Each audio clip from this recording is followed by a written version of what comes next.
ମୁଁ ଦେଖିଛି ମୋ ଦୁଃଖରେ ସାମ୍ନାରେ ଲୁହ ଝରାଇ ଅନ୍ତରରୁ ହସୁଥିବା ଲୋକଙ୍କୁ।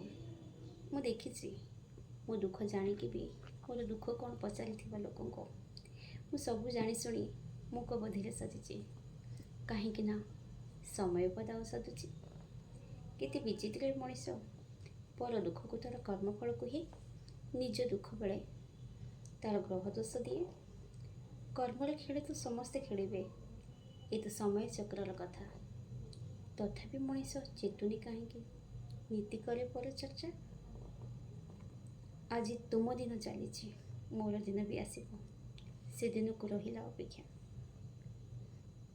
ଖୁସି ହେବି ନାହିଁ ଯେମିତି ତୁମେ ହେଉଛ, ଦୁଃଖୀ ହେବି ନିଶ୍ଚୟ। ସତରେ ଏ ସମୟ କେତେ କଷ୍ଟଦାୟକ। ଯଦି ଦେଖା ହୁଏ ତୁମକୁ ନିଶ୍ଚୟ କହିବି ସାନ୍ତ୍ୱନାପୂର୍ବକ, ଏ ସମୟ ଚାଲିଯିବ। ଏ ବା ଶ୍ରୀକୃଷ୍ଣଙ୍କ ମୁଖ ନିଃସୃତ। ଏଥିରେ ତୁମର କିଛି ଦୋଷ ନାହିଁ ବନ୍ଧୁ, ଦୋଷ ତ ତୁମ ସଂସ୍କାରର।